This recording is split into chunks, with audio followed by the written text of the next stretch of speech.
In case you haven't heard yet, Cammy's now available through our Microsoft login.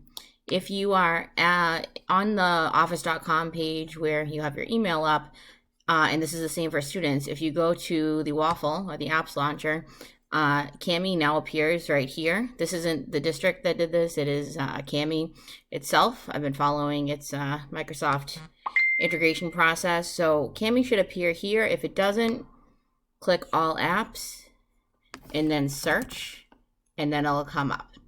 So Cammy's now integrated with Microsoft and Schoology, meaning you can sign up for it with your school email. It can connect to your OneDrive instead of a Google Drive, and kids do not have to log in with Google anymore.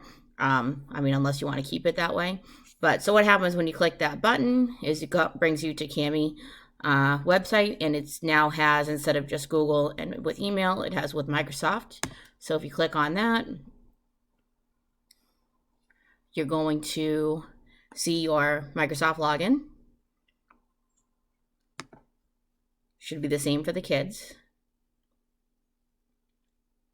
I'll just wait a minute.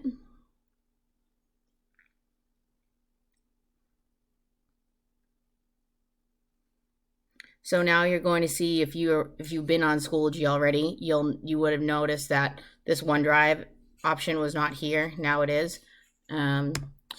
And I uninstalled Cammy just to be able to show you guys this. So once you do this, you want to install the extension on your browser. This is the same process for kids. So I'm going to click Install Cammy Extension. This is the only way that kids are going to be able to download it. They can't search for it in the store. The computer settings from the district will not allow them to do that. So they're just going to follow these steps as well. So now my Cammy extension is going to be up here.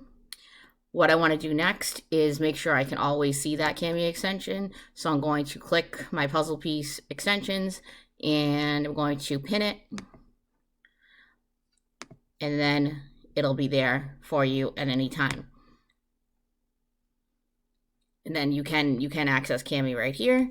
And I would create assignments from Schoology, but this was really just to show you that you can now log in with Microsoft and use your OneDrive.